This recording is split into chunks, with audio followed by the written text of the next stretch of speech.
ان آیتوں میں ایمان کی بنیاد، انبیاء علیہ السلام پر ایمان، اللہ تعالیٰ کی طرف سے عطا کردہ ہدایت اور مختلف گروہوں کے ساتھ باہمی اختلافات کے حوالے سے نہایت اہم رہنمائی موجود ہے۔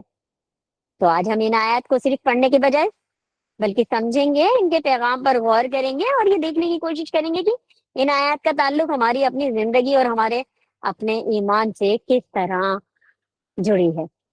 تو آئیے سب سے پہلے قرآن کریم کی ان مبارک آیات کی تلاوت سنتے ہیں۔ میں دعوت دوں گی سمیرہ بنت اکرم کو کہ وہ تشریف لائیں اور آج کی آیات کی تلاوت سے کلاس کا آغاز فرمائیں۔ أعوذ بالله من الشيطان الرجيم بسم الله الرحمن الرحيم قُلُوا آمَنَّا بِاللَّهِ وَمَا أُنزِلَ إِلَيْنَا وَمَا أُنزِلَ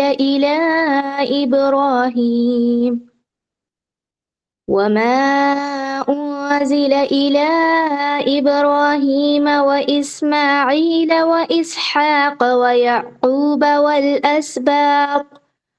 والأسباط وما أوتي موسى وعيسى وما أوتي النبيون من ربهم لا نفرق بين أحد منهم ونحن له مسلمون فإن آمنوا بمثل ما آمنتم به فقد اهتدوا وإن تولوا فإنما هم في شقاق فسيكفيكهم الله وهو السميع العليم صبغة الله ومن أحسن من الله صبغة ونحن له عابدون قل أتحاجوننا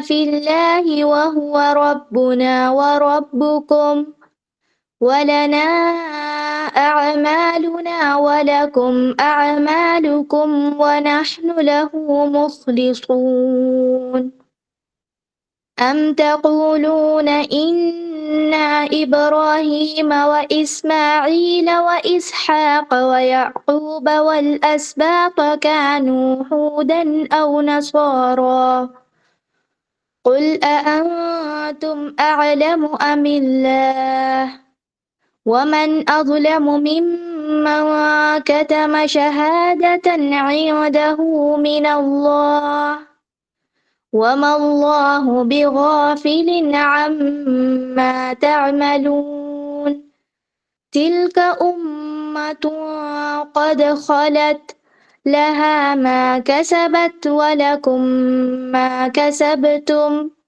ولا تسألون عما كانوا يعملون صدق الله العلي العظيم۔ جی بہت بہت شکریہ سسٹر۔ الحمد للہ رب العالمین والصلاۃ والسلام علی رسول الامین حسبنا اللہ ونعم الوکیل۔ رب اشرح لی صدری ویسر لی امری واحلل عقدۃ من لسانی یفقہوا قولی۔ سورہ بقرہ آیت نمبر 136 سے 141 کی آپ نے تلاوت سنی ہے۔ یہ جو ہمارا مضمون چل رہا ہے آیت نمبر 130 سے 141 تک، یہ ایک ہی مضمون چل رہا ہے، ملت ابراہیمی، یعنی ابراہیم علیہ السلام کی آپ ملت پر آ جائیں۔ اور آیت نمبر 130 سے 134 میں ہم نے دیکھا تھا کہ ابراہیم علیہ السلام کی جو ملت ہے، انہوں نے جو اپنی اولاد کو وصیت کی تھی، یعقوب علیہ السلام کی وصیت کا اس میں ذکر آیا تھا۔ اور آیت نمبر 135 میں ہم نے دیکھا تھا کہ اہل کتاب نے مسلمانوں سے کیا کہا تھا، وہ یہ کہا تھا کہ اگر نجات چاہتے ہو تو یہودی بن جاؤ یا نصاری بن جاؤ، یعنی عیسائیوں کا یہ دعویٰ تھا کہ عیسائی ہو جاؤ، اور یہودیوں کا یہ دعویٰ تھا کہ وہ یہودی ہو جاؤ تو ہدایت پا جاؤ گے۔ لیکن اللہ تعالیٰ نے ان کو جواب دیا تھا نہیں، بلکہ ان سب سے ہٹ کر ملت ابراہیم کی پیروی کرو، یعنی ابراہیم کی ملت پر تم لوگوں کو آنا ہے۔ تو یہ اللہ تعالیٰ نے آیت نمبر 135 میں ہمیں بتا دیا تھا۔ اب آیت نمبر 136 میں اللہ تعالیٰ خود مسلمانوں کو بتاتے ہیں کہ ہمارا ایمان کس طرح کا ہونا چاہیے، ہمارا ایمان کس طرح کا ہونا چاہیے۔ اللہ تعالیٰ نے کہا مسلمانوں کو کہو ہم ایمان لائیں اللہ پر اور اس ہدایت پر جو ہماری طرف اتری ہے اور جو ابراہیم، اسماعیل، وہ اسحاق، یعقوب یعقوب کی اولاد کی طرف اتری تھی، اور جو موسیٰ اور عیسیٰ اور دوسرے تمام پیغمبروں کو ان کے رب کی طرف سے دی گئی تھی، ہم ان کے بیچ کوئی فرق نہیں کرتے، ہم اللہ کے مسلم ہیں۔ تو اس آیت میں اللہ تعالیٰ نے ہمیں بتا دیا کہ تمہیں ایسا نہیں کرنا ہے کہ جیسے وہ نسل پرستی کی وجہ سے صرف اپنی ہی جو قوم کے نبی ہیں انہی پر ایمان لا رہے ہیں، لیکن جو ان کی نسل سے، ان کی قوم سے اگر کوئی باہر نبی آئے تو انہوں نے ماننے سے انکار کر دیا۔ اللہ تعالیٰ نے ہمیں صاف بتا دیا کہ مسلمان پیغمبروں پر ایمان لانے میں فرق نہیں کرتا، چاہے اللہ تعالیٰ کا پیغمبر کوئی سی بھی قوم میں آئے، اگر وہ واقعی اللہ تعالیٰ کا پیغمبر ہے، اس کے پاس نشانیاں ہیں، وہ اللہ تعالیٰ کی طرف سے ہے، تو مسلمانوں پر فرض ہے کہ وہ ان پر ایمان لے کر آئیں۔ لیکن خاتم النبیین یعنی محمد صلی اللہ علیہ وسلم آ چکے ہیں، اب ان کے بعد کوئی نبی نہیں آنے والا ہے۔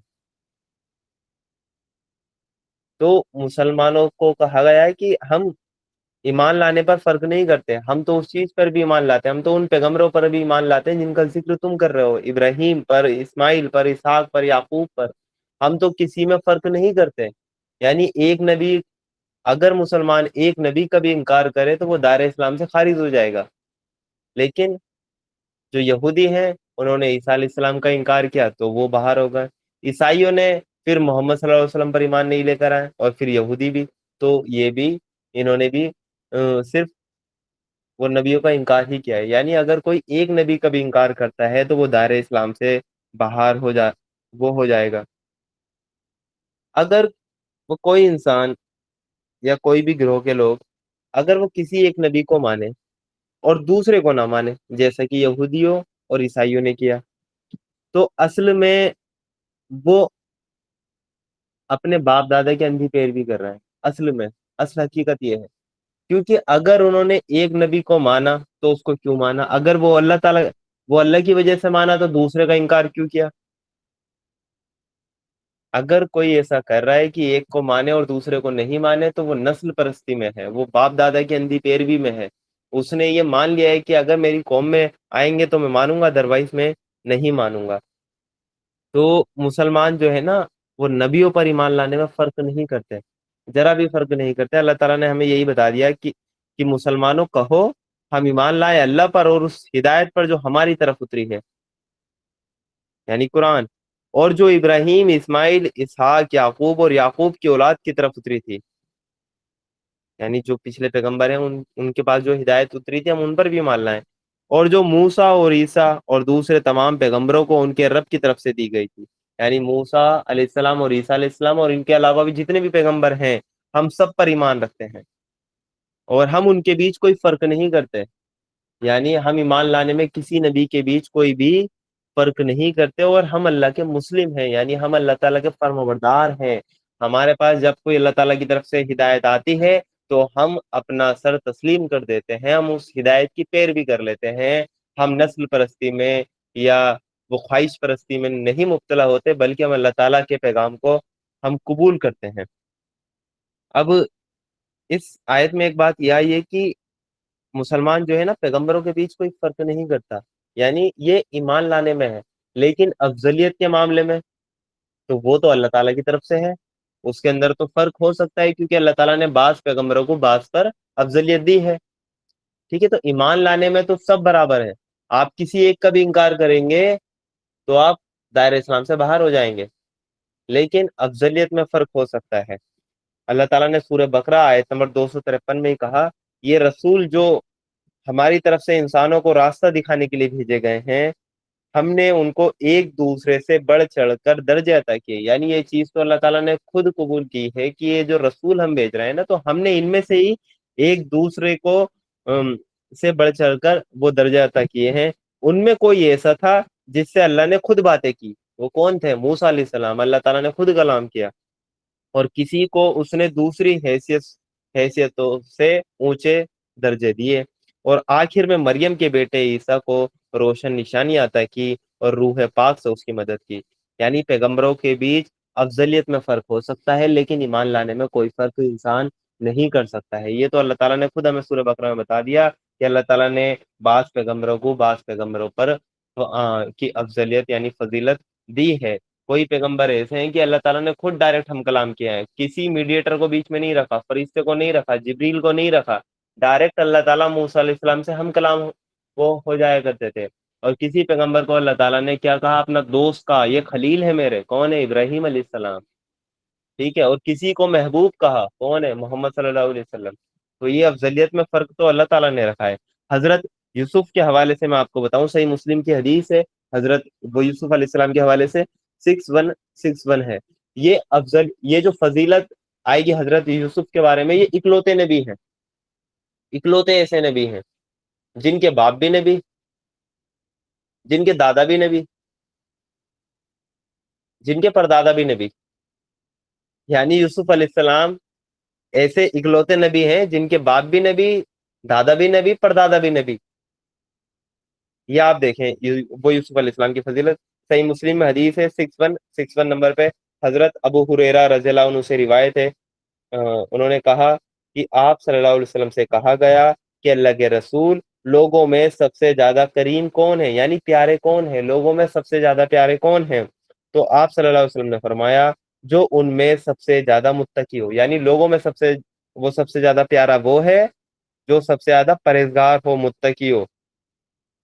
پھر صحابہ اکرام رضی اللہ عنہ نے کہا ہم اس کے متعلق آپ سے نہیں پوچھ رہے ہیں، یعنی ہم اس کے متعلق نہیں پوچھ رہے ہیں، یہ تو ہمیں پتا ہے کہ وہ جو متقی ہے یعنی جو تقوی والا ہے وہ تو ہے ہی، مطلب سب سے پیارا، سب سے افضل۔ تو صحابہ نے کہا ہم اس کے متعلق نہیں پوچھ رہے ہیں۔ تو آپ صلی اللہ علیہ وسلم نے فرمایا تو پھر سب سے بڑھ کر کریم اللہ کے نبی حضرت یوسف ہے، یعنی سب سے پیارے لوگوں میں کون ہے؟ حضرت یوسف علیہ السلام ہے۔ وہ اللہ کے نبی کے بیٹے ہیں، وہ ان کے والد بھی اللہ کے نبی کے بیٹے ہیں، اور وہ اللہ کے دوست حضرت ابراہیم علیہ السلام کے بیٹے ہیں۔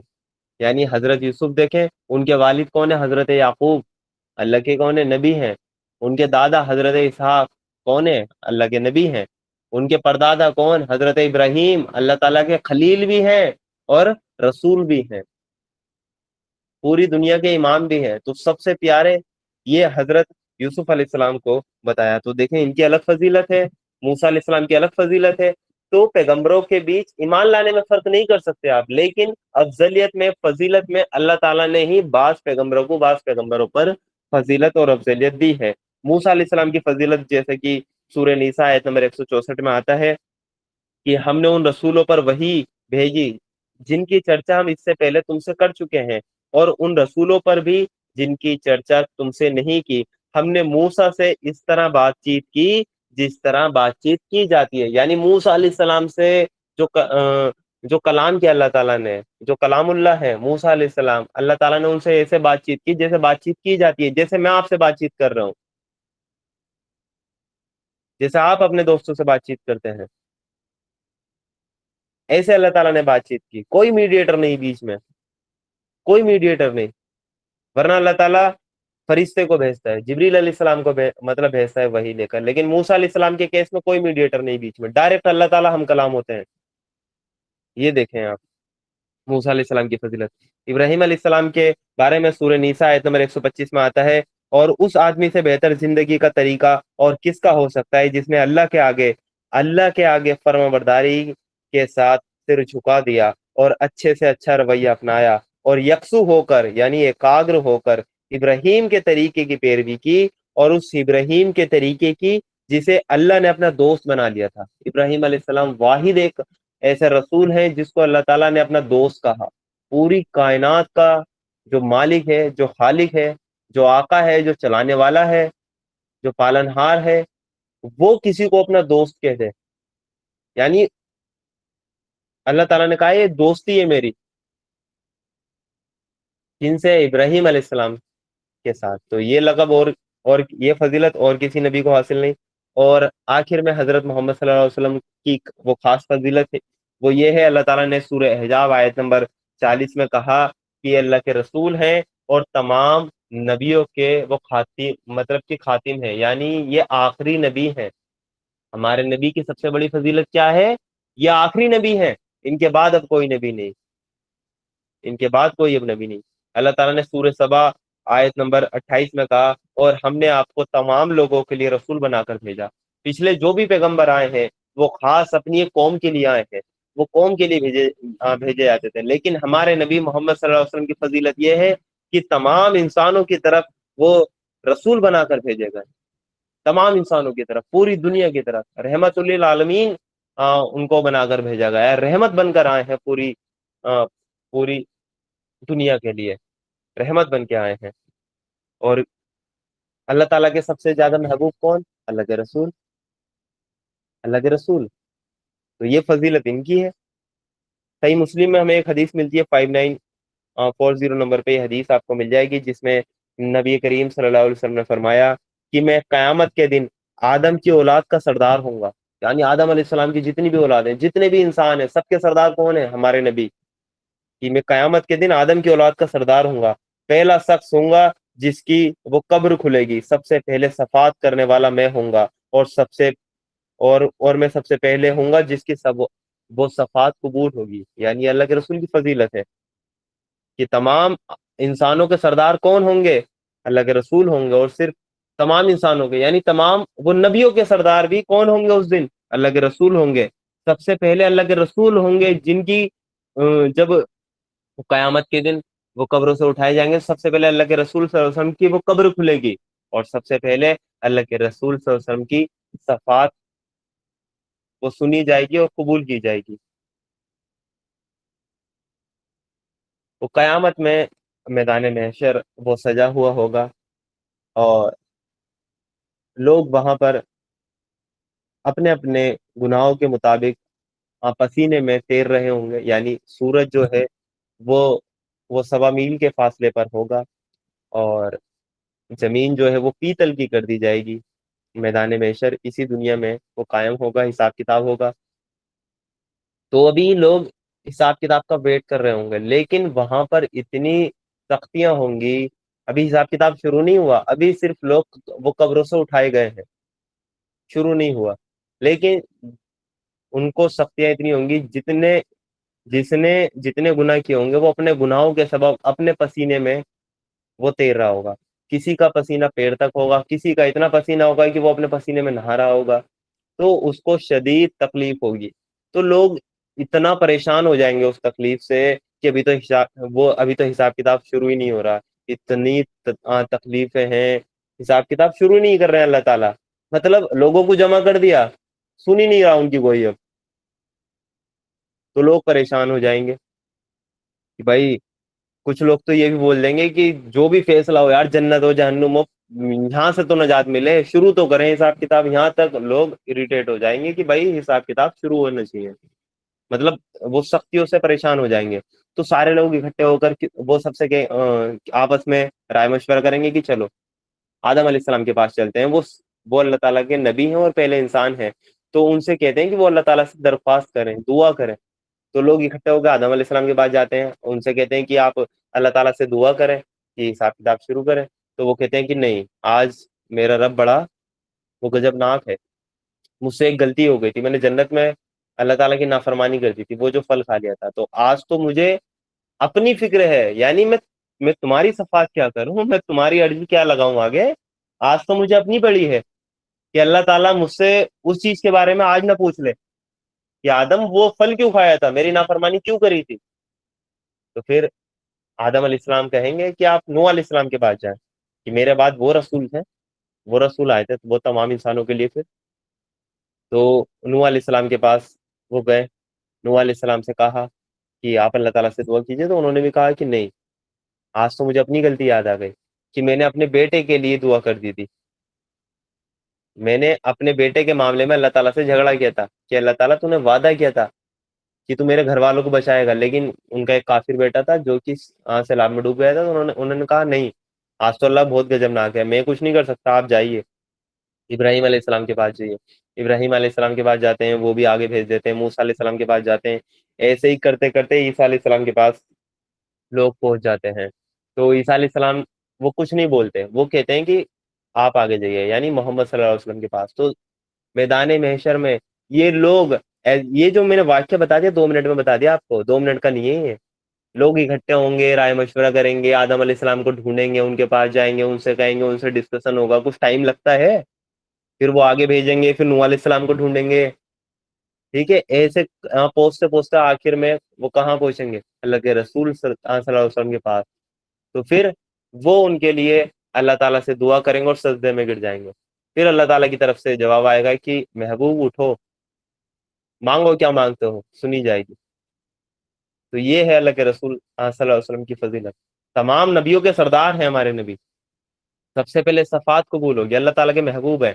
تو اصل بات بتانے کی یہ ہے، پیغمبروں میں ایمان لانے میں آپ فرق نہیں کر سکتے، سبھی اللہ کے رسول ہیں، سبھی اللہ کے جو جتنے بھی نبی بھیجے ہیں سب کو آپ کو نبی ماننا ہے، لیکن ان کی افضلیت میں تو اللہ تعالیٰ نے ہی فرق رکھا ہے.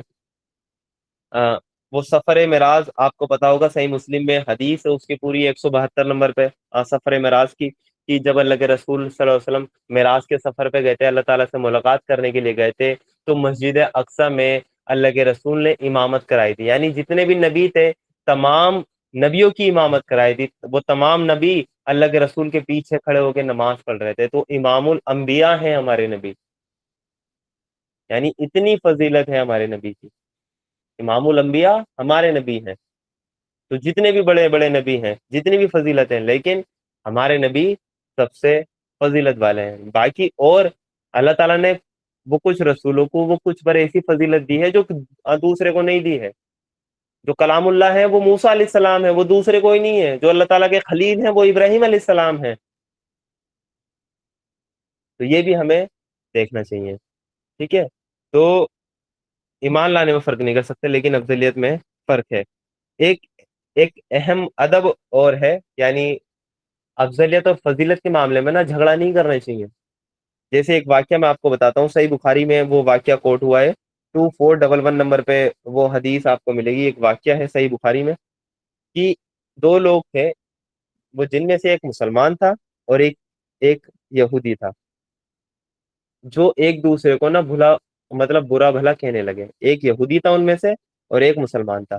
تو مسلمان نے کہا کہ اس ذات کی قسم جس نے محمد صلی اللہ علیہ وسلم کو وہ تمام دنیا والوں پر کی بزرگی دی ہے، یعنی پاکی دی ہے.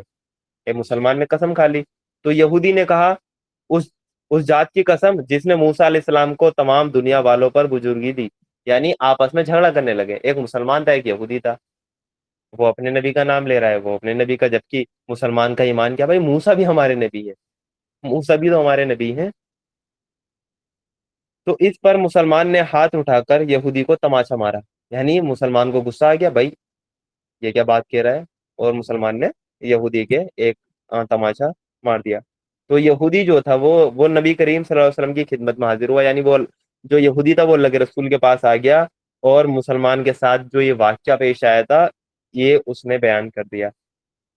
پھر اللہ کے رسول نے اس مسلمان کو بلایا اور اس سے واقعے کے متعلق پوچھا، اور آپ صلی اللہ علیہ وسلم نے اس کی تفصیل اس سے پوچھی، یعنی اس واقعے کی تصدیق کی. پھر اس کے بعد یہ سب کچھ جاننے کے بعد اللہ کے رسول نے فرمایا کہ مجھے موسیٰ علیہ السلام پر ترجیح نہ دو. یعنی مسلمانوں کو سمجھایا، مجھے موسیٰ علیہ السلام پر ترجیح نہ دو، مجھے ان پر فضیلت نہ دو. لوگ قیامت کے دن بے ہوش ہو کر گر جائیں گے. یعنی لوگ قیامت کے دن تمام کی تمام مخلوق وہ کیا ہو جائے گی، بے ہوش ہو کر وہ گر جائیں گے. اور اللہ کے رسول نے کہا میں بھی بے ہوش ہو جاؤں گا، اور بے ہوشی سے ہوش میں آنے میں سب سے پہلا انسان میں ہوں گا. یعنی جب سب لوگ بے ہوش ہو جائیں گے اور بے ہوشی کے بعد جب ہوش میں آئیں گے تو سب سے پہلا انسان کون ہوں گا، ہوش میں آنے والا میں ہوں گا. لیکن موسیٰ علیہ السلام کو عرش الہی کا کنارہ پکڑے ہوئے پاؤں گا. لیکن میں موسیٰ علیہ السلام کو پہلے سے ہی جو اللہ تعالیٰ کا عرش ہے اس کا کنارہ پکڑے ہوئے پاؤں گا. یعنی موسیٰ علیہ السلام بے ہوش ہی نہیں ہوئے تھے. اب مجھے معلوم نہیں کہ موسیٰ علیہ السلام بھی بے ہوش ہونے والوں میں ہوں گے اور مجھ سے پہلے انہیں ہوش آ جائے گا، یا اللہ تعالیٰ نے ان کو ان لوگوں میں رکھا ہے جو بے ہوشی سے الگ ہے. یعنی اس میں اللہ کے رسول نے ہمیں بتا دیا کہ مجھے موسیٰ علیہ السلام پر بھی فضیلت مت دو، مجھے موسیٰ علیہ السلام پر بھی فضیلت مت دو. حالانکہ وہ سب سے افضل نبی ہیں، لیکن جہاں بات جھگڑے کی ہو، تعصب کی ہو، ڈیبیٹ کی ہو جائے، یہودی اور مسلمان میں کیا ہوا تھا، ہمارے نبی افضل ہے انہوں نے کہا ہمارے نبی افضل ہے، مسلمان نے تماچا مار دیا، بھائی کیوں لڑ رہے ہو؟ تو اس حدیث کا مطلب یہ نہیں ہے کہ موسیٰ علیہ السلام اللہ کے رسول سے زیادہ افضل ہو گئے، نہیں، وہ تو اللہ تعالیٰ نے وہ, وہ کچھ فضیلت کسی نبی کو زیادہ دے رکھی ہے اور کچھ نبی فضیلت دوسرے نبی کو زیادہ دے رکھی ہے۔ اصل میں اللہ کے رسول یہاں پر یہ بتانا چاہتے ہیں کہ نبیوں کے درمیان جو فضیلت ہے اس کے درمیان میں آپ کو جھگڑا، تعصب یہ نہیں کرنا چاہیے کسی کی ایسا نہ ہو کہ وہ تعصب میں آ کے آپ کو جھگڑا آپ مطلب کی کریں، یہ آپ کو کام نہیں کرنا ہے، اس چیز سے آپ کو خاص بچنا ہے، ٹھیک ہے؟ تو ایمان لانے میں مسلمان فرق نہیں کرتا، لیکن افضلیت کے معاملے میں فرق ہے۔ اور یہ جو آیت کے لاسٹ میں کہا نا ہم اللہ کے مسلم ہیں، یعنی ہم ایمان لانے میں کسی نبی پہ فرق نہیں کرتے، ہم مسلم میں فرمانبردار ہیں، جو نبی بھی اللہ تعالیٰ کی طرف سے آئے ہم سبھی پر ایمان رکھتے ہیں، ہم کسی ایک کا بھی انکار نہیں کرتے، ہم تو اللہ تعالیٰ کے مطیع ہیں، فرمانبردار ہیں، ہم نے تو اس کے آگے خود کو سرنڈر کر دیا ہے۔ اب ایک اس امت کا میں آپ کو بتاؤں کہ ہماری امت میں بھی جو ہے نا صحابیوں کے معاملے میں وہ یہی رویہ پایا جاتا ہے۔ دو گروہ بڑے بڑے بن گئے ہیں ہمارے درمیان، ایک شیعہ اور ایک سنی۔ وہ کس لیے؟ حضرت علی افضل ہیں یا حضرت ابو بکر افضل ہیں؟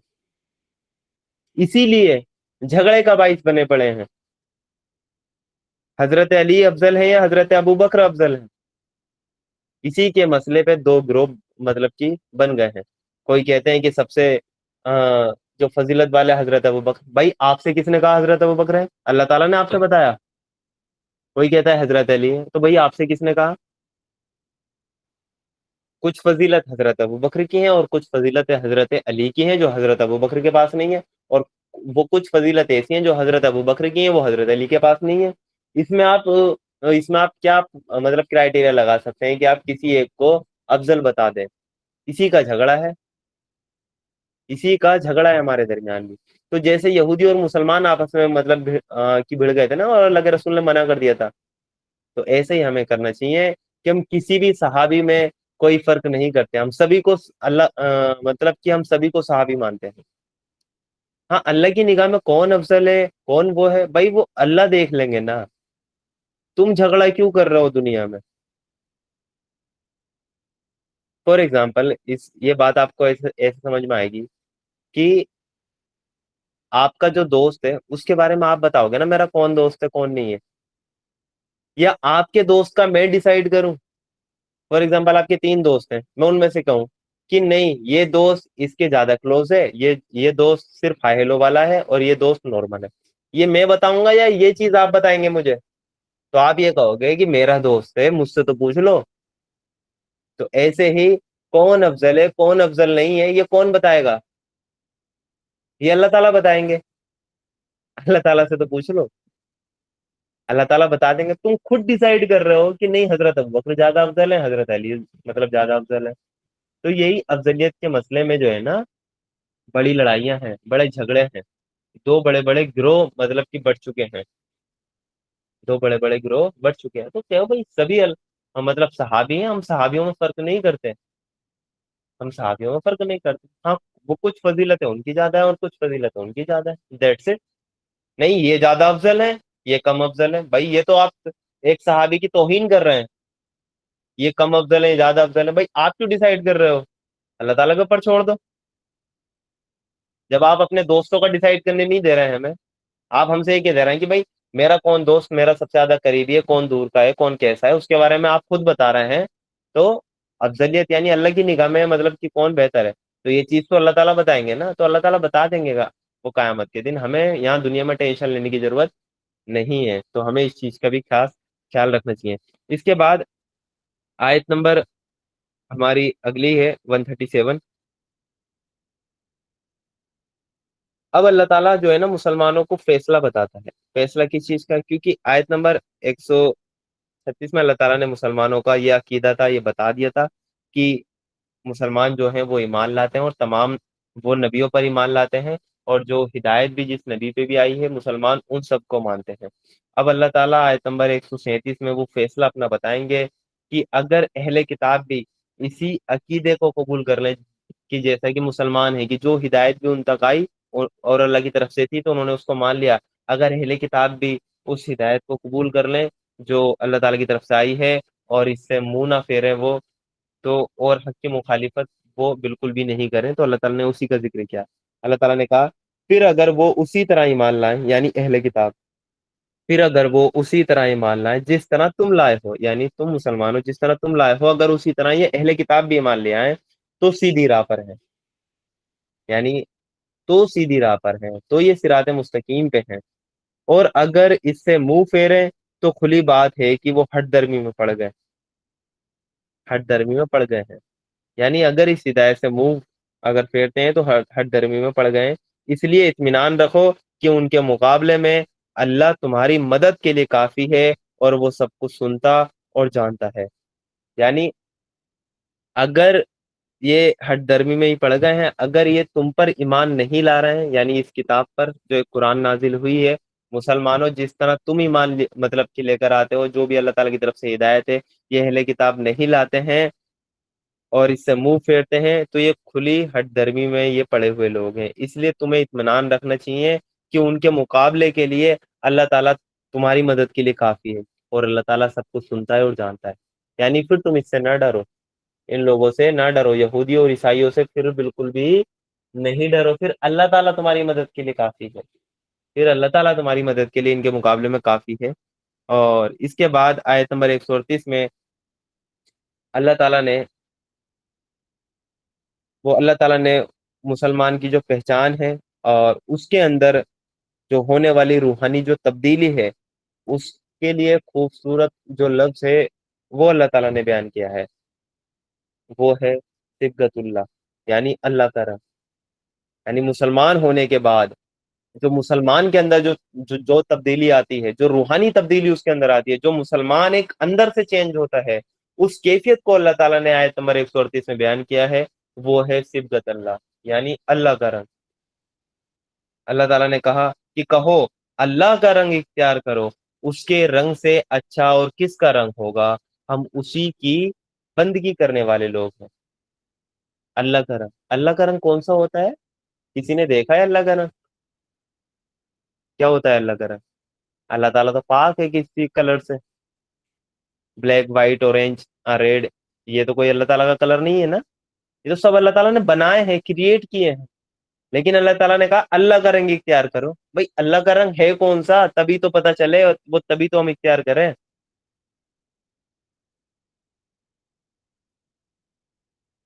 یہ اللہ تعالیٰ نے یہ بات کیوں کہی ہے؟ کیونکہ جو یہودی مذہب تھا نا, اس کے اندر ایک رسم تھی کہ ان کے یہاں وہ یہودیوں میں جب کوئی بھی انسان ان کے مذہب میں اگر داخل ہوتا تو اسے وہ غسل دیتے تھے, یعنی وہ داخل ہونے پر اسے غسل دیتے تھے. اور یہ جو غسل دیتے تھے اس کا مطلب ان کے یہاں یہ تھا کہ اس کے سارے گناہ دھل گئے اور اس نے زندگی کا ایک نیا رنگ اختیار کر لیا. یعنی یہودی مذہب میں یہ بات تھی کہ اگر کوئی بھی انسان یہودی مذہب میں داخل ہوتا تھا تو اس کو وہ غسل دیتے تھے, اور اس غسل کا مطلب یہ ہوتا تھا کہ اس کے پچھلے سارے گناہ دھل گئے اور اس نے نئی زندگی کا نیا رنگ اختیار کر لیا. اور یہی عیسائیوں میں بھی یہی کانسیپٹ تھا, یہی چیز بعد میں عیسائیوں میں بھی تھی, انہوں نے بھی یہ اختیار کر لی تھی, اور اس کا نام انہوں نے رکھا تھا بپتسمہ. بپتسمہ جو عیسائی آج بھی کرتے ہیں, آپ نے دیکھا ہوگا جو چرچ میں جو پادری ہوتا ہے نا, وہ کہتا ہے کہ سن, اور وہ کہتا ہے اس کو اس کا چہرہ پکڑتا ہے اور پانی میں ڈبو دیتے ہیں اس کو بولتے ہیں بپتسمہ. ٹھیک ہے, تو وہ مووی وغیرہ میں آپ نے دیکھا ہوگا کہ آج بھی عیسائیوں میں ہے, اس کا نام بپتسمہ ہے. اور یہ ان لوگوں کو دیا جاتا ہے جو ایک تو ان کے مذہب میں داخل ہوتے ہیں اور جو اپنے گناہوں کا پراشچت کرنا چاہتے ہیں, یہاں تک کہ بچوں کو بھی یہ بپتسمہ دیا جاتا ہے. تو اس کو یہ بولتے تھے, یہودی مذہب میں بھی تھا یہ غسل, اور یہ کہتے تھے کہ اس نے زندگی کا نیا رنگ اختیار کر لیا. ایسے ہی سیم یہ عیسائیوں میں تھا. عیسیٰ علیہ السلام کے جو کھلیرے بھائی تھے وہ کون تھے؟ یحییٰ علیہ السلام, وہ بھی لوگوں کو یہی بپتسمہ دیا کرتے تھے. ٹھیک ہے, عیسیٰ علیہ السلام کے جو بھائی تھے. تو اب اللہ تعالیٰ مسلمانوں کو بتا رہا ہے کہ یہ جو رسمی مطلب کہ بپتسمہ ہے, یہ جو لوگ دے رہے ہیں, یہ تو صرف رسمی ہے. جو یہ وہ یہودی اور عیسائی کر رہے ہیں نا, یہ تو رسمی ہے. اصل میں تمہیں کیا کرنا ہے کہ اللہ کے رنگ میں رنگ جاؤ. اللہ کا رنگ ایسا ہے جو کسی پانی سے نہیں چڑھتا،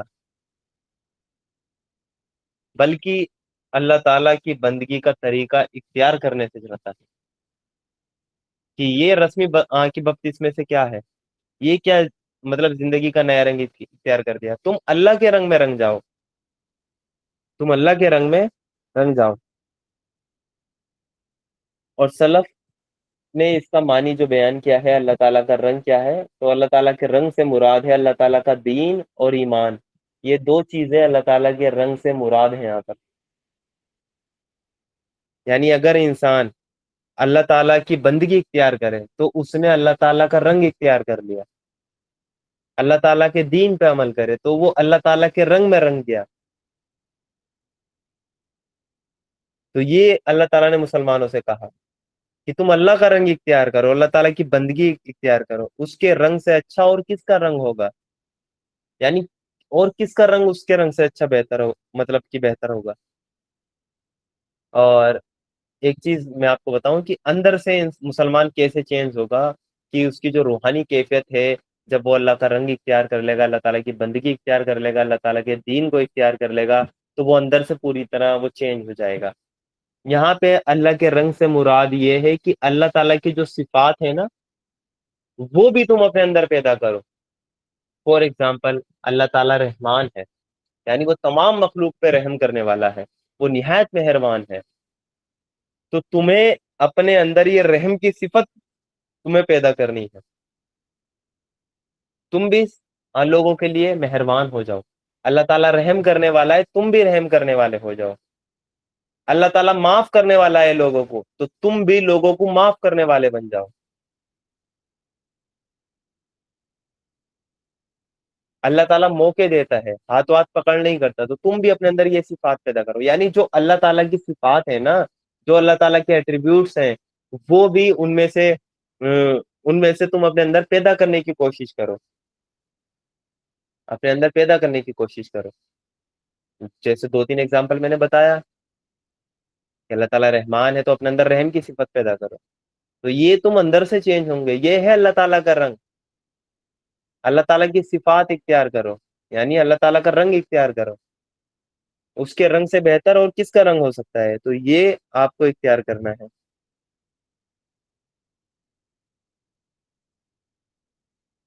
اللہ تعالیٰ نے یہ جو بات کہی کہ اور اللہ کے رنگ سے بہتر رنگ کس کا ہو سکتا ہے، یعنی کوئی بھی اگر قومی رنگ ہے یا مذہبی لیول ہے یا نسب ہے یا فرقائی پہچان ہے، یہ اللہ تعالیٰ کے رنگ سے بہتر ہو سکتے ہیں؟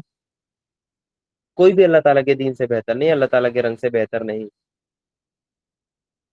اللہ تعالیٰ کا دیا ہوا ایمان جو ہے نا، انسان کو اندر سے بدل دیتا ہے، اسے تبدیل کر دیتا ہے. تو اپنے اندر بھی وہ صفات آپ پیدا کریں جو اللہ تعالیٰ کی صفات ہیں، تو آپ دیکھیں گے آپ اندر سے تبدیل ہو جائیں گے، بالکل اندر سے تبدیل ہو جائیں گے. وہ ہمیں کوشش کرنی چاہیے. اللہ تعالیٰ کی بندگی ہمیں اختیار کرنی چاہیے. اللہ تعالیٰ کا رنگ ہمیں اختیار کرنا ہے. تو یہاں پہ اللہ تعالیٰ کا رنگ ایسا نہیں ہے کہ بلیک بلو یا کسی کی بات چل رہی ہے، نہیں، وہ تو اللہ تعالیٰ تو پاک ہے ان چیزوں سے. اصل یہ اللہ تعالیٰ کی صفات، اللہ تعالیٰ کی بندگی، اللہ تعالیٰ کا دین ہمیں اختیار کرنا ہے. اور آیت کے آخر میں اللہ تعالیٰ نے کہا اور ہم اسی کی بندگی کرنے والے لوگ ہیں. یعنی اگر آپ اللہ تعالیٰ کا رنگ اختیار کر لیں گے تو اس کا پریکٹیکل جو نتیجہ ہے وہ انسان اللہ تعالیٰ کے جو دین کے رنگ میں رنگ گیا تو اس کی زندگی کا جو مرکز بن جائے گا نا، وہ کیا بن جائے گا؟ اللہ تعالیٰ کی عبادت. یہ اس کی زندگی کا مقصد بن جائے گا، اللہ تعالیٰ کی عبادت. تو اگر کوئی انسان اللہ تعالیٰ کا رنگ اختیار کر لے گا تو وہ اللہ تعالیٰ کی بندگی اس کی زندگی کا مقصد بن جائے گا. تو یہ ہمیں اللہ کا رنگ اختیار کرنا ہے.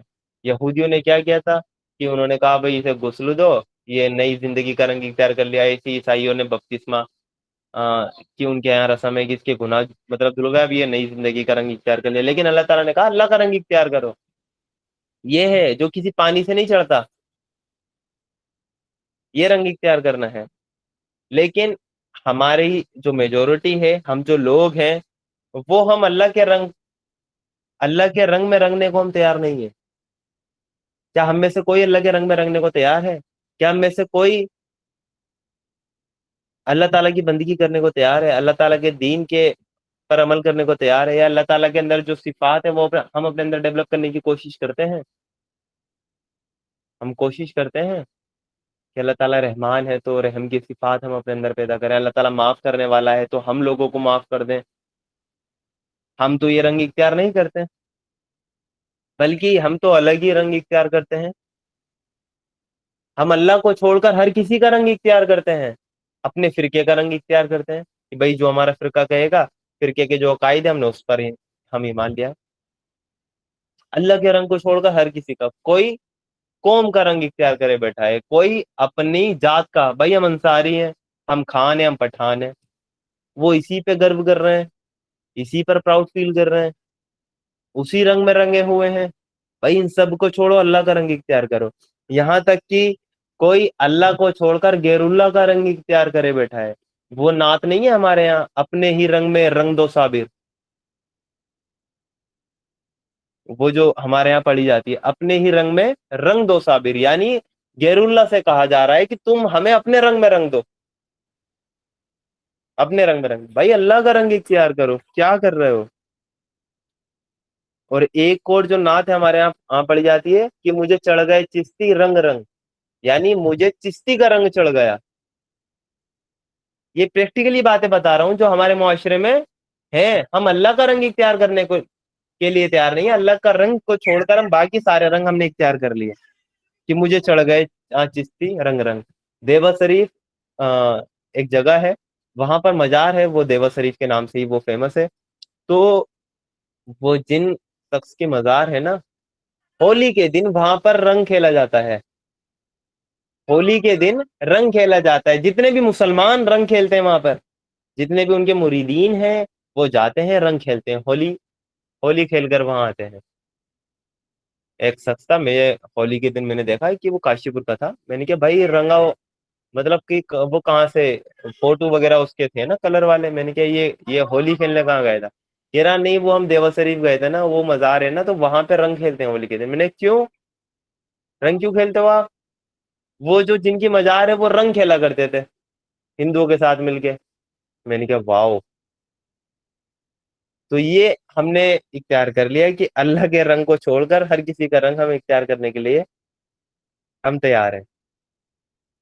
تو ہمیں اللہ تعالیٰ نے جو حکم دیا وہ کس کا دیا کہ کہو اللہ کا رنگ اختیار کرو، اس کے رنگ سے اچھا اور کس کا رنگ ہوگا؟ کسی چیز کا رنگ نہیں ہے، نہ کسی قوم کا، نہ مذہب کا، نہ نیشنل کا، نہ فرقے کا، نہ غیر اللہ کا۔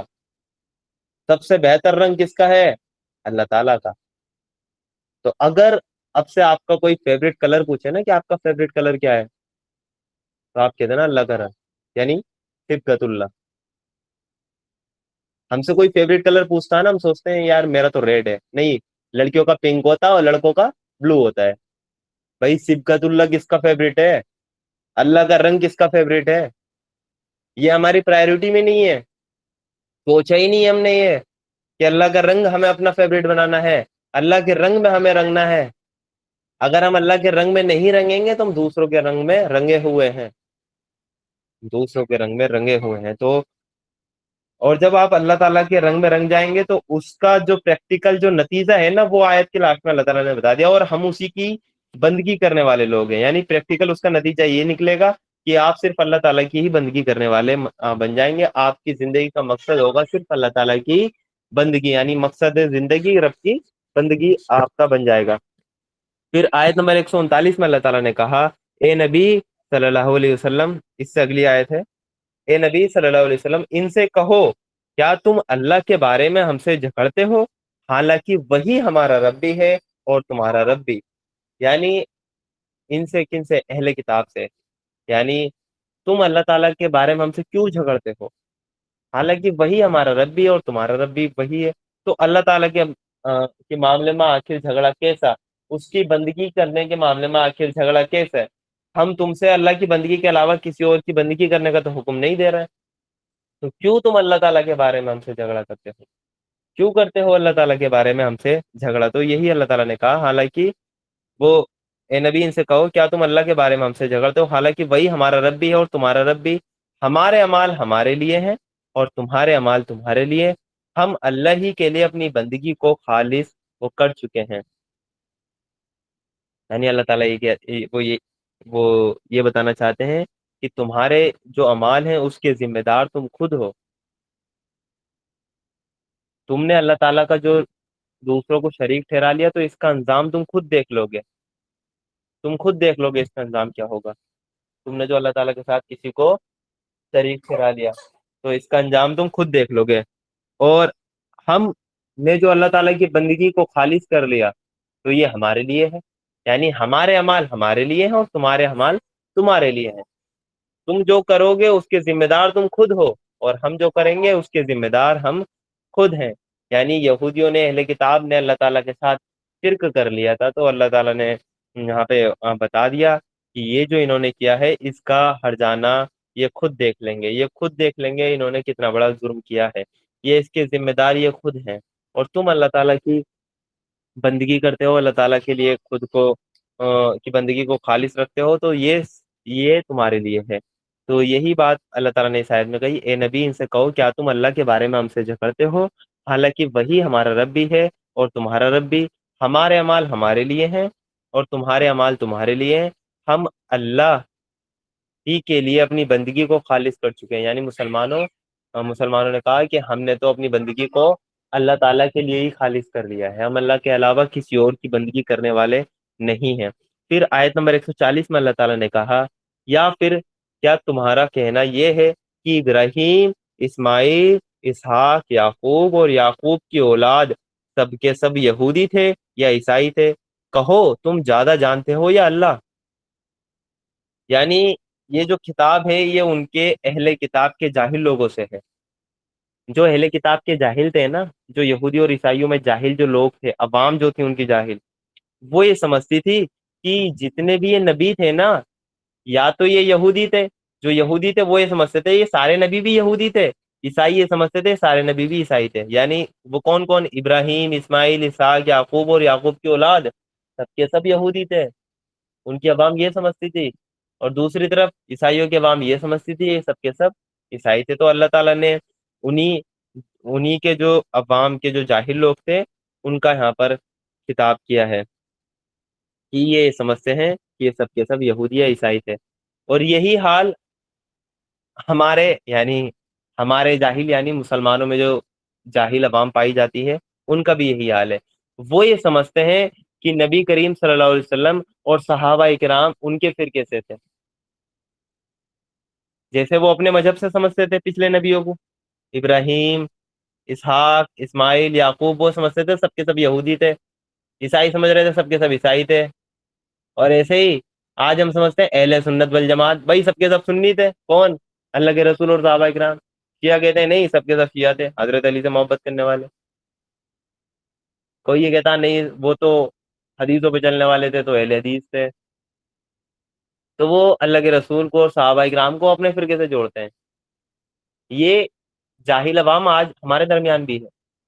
بھائی تمہیں خود پتا ہے یہ یہودیت اور یہ عیسائیت یہ بات کی پیداوار ہے، تو ابراہیم، اسماعیل یہ یہودی عیسائی کیسے ہو سکتے ہیں؟ اسی طرح اللہ کے رسول صلی اللہ علیہ وسلم سنی یا شیعہ یا دیوبندی، بریلوی، اہل حدیث کیسے ہو سکتے ہیں؟ جبکہ یہ تو بات کی پیداوار ہے، یہ فرقائی پہچان تو یہ بات کی پیداوار ہے، تو اللہ کے رسول کیسے ہو سکتے ہیں؟ کامن سینس کی بات ہے، لیکن ان جاہل لوگوں کو یہ بات بھی سمجھ میں نہیں آتی۔ اور پھر اللہ تعالیٰ نے یہ کہا کہ کہو تم زیادہ جانتے ہو یا اللہ، یعنی اس بارے میں کہ وہ کون تھے تم زیادہ جانتے ہو یا اللہ تعالیٰ سے زیادہ جانتے ہو تم؟ پھر اللہ تعالیٰ نے کہا اس آدمی سے بڑھ کر ظالم اور کون ہوگا جس کے ذمے اللہ کی طرف سے ایک گواہی ہو اور اسے وہ چھپائے۔ یعنی اس سب سے بڑھ کر ظالم اور کون ہوگا جس کے ذمے اللہ تعالیٰ کی طرف سے ایک گواہی ہو اور اسے وہ چھپائے؟ تمہاری حرکتوں سے اللہ تعالیٰ بے خبر نہیں ہے۔ یہ جو کتاب ہے یہ ان کے علماء سے ہے، یہ ان کے اسکالرز سے ہے، ان کے وہ یہودی، کیونکہ جو یہودی اسکالرز تھے نا وہ یہ جانتے تھے کہ یہودی اور جو عیسائی مذہب ہے یہ بعد میں بنے ہیں، لیکن یہ پھر بھی ہدایت کو صرف اپنے فرقے تک ہی محدود رکھتے تھے، سمجھتے تھے. یہ خود جانتے تھے کہ یہودیت بھی بعد میں اس نے جنم لی اور عیسائیت بھی بعد میں مطلب جنمے، لیکن پھر بھی یہ اس چیز کو پروموٹ کرتے تھے کہ ہدایت صرف یہودیت میں ہے، ہدایت صرف عیسائیت میں ہے. یعنی جو جس کا اسکالرس ہے وہ اسی کو پروموٹ کرتا تھا حق جاننے کے بعد بھی. تو اللہ تعالیٰ یہی کہہ رہے ہیں کہ اس سب سے بڑا ظالم اور کون ہوگا، یعنی سب سے بڑے ظالم تو یہ اسکالرس ہیں ان کے، یہ علماء ہیں ان کے، یہ مولوی ہیں ان کے سب سے بڑے ظالم، جن کے پاس اللہ تعالیٰ کی طرف سے ایک گواہی ہے اور یہ پھر بھی اس کو چھپا رہے ہیں. اللہ تعالیٰ کی طرف سے کیا گواہی ہے؟ ان کے پاس اللہ تعالیٰ کی طرف سے علم ہے، یہ جانتے ہیں، یہ جانتے ہیں کہ یہودیت اور عیسائیت بات کی پیداوار ہے، لیکن پھر بھی ہدایت کو صرف انہی تک انہوں نے خاص کر لیا.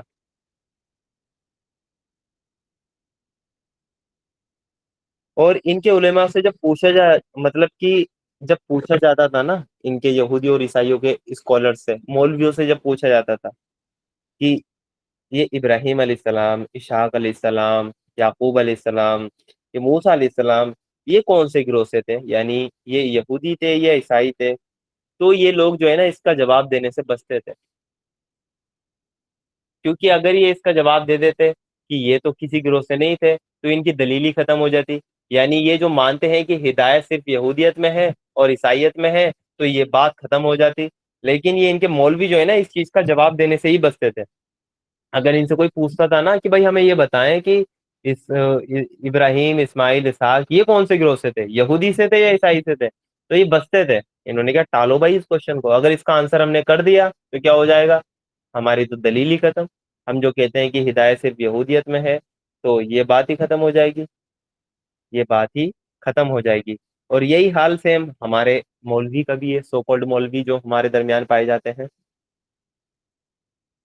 ان کا بھی جیسا ہماری جاہل عوام جو ہے وہ یہ سمجھتی ہے کہ سارے صحابی اور اللہ کے رسول ہمارے فرقے سے تھے، اور جو ان کے علماء تھے وہ بھی ہدایت کو اپنے فرقے تک محدود رکھتے تھے، اور جو ہمارے سو کالڈ جو مولوی اس سماج میں پائے جاتے ہیں فرقہ پرست، وہ بھی تو اپنے فرقے تک ہدایت کو محدود سمجھتے ہیں کہ جو ہمارے فرقے میں ہے وہ جنتی ہے، اور جو ہمارے فرقے سے باہر ہے اس کو کافر ڈکلیئر کر دیتے ہیں، اس کو کافر ڈکلیئر کر دیتے ہیں.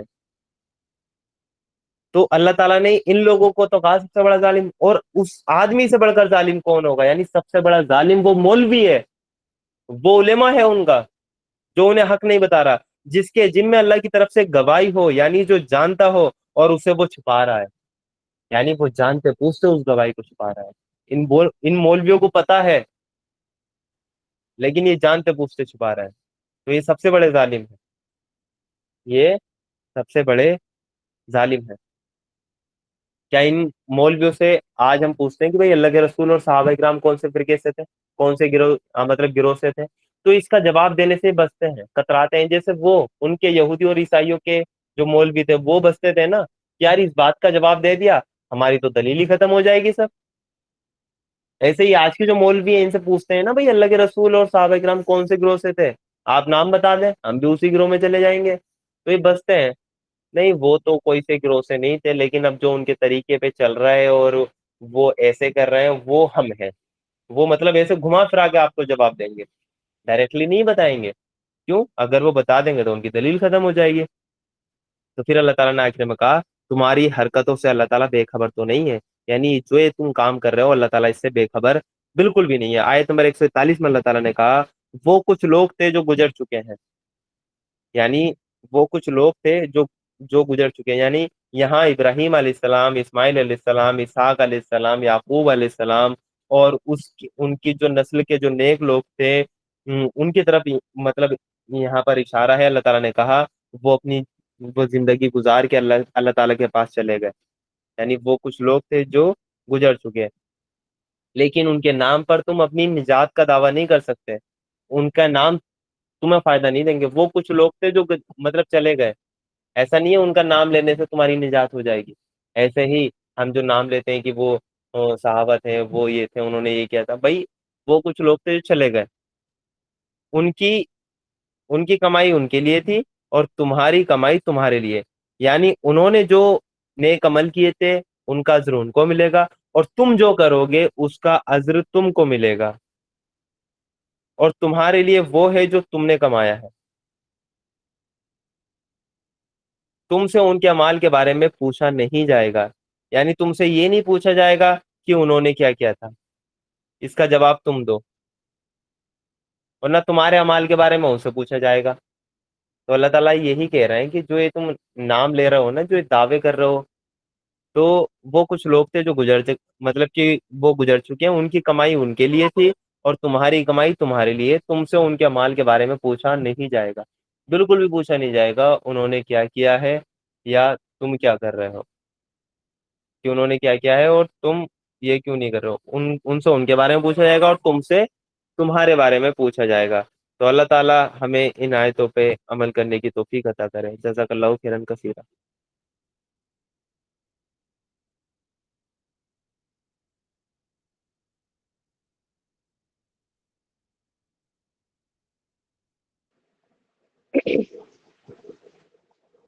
تو الحمدللہ آج ہم نے سورہ بقرہ کی آیت 136 سے 141 کا مطالعہ مکمل کر لیا ہے، اللہ کا شکر ہے۔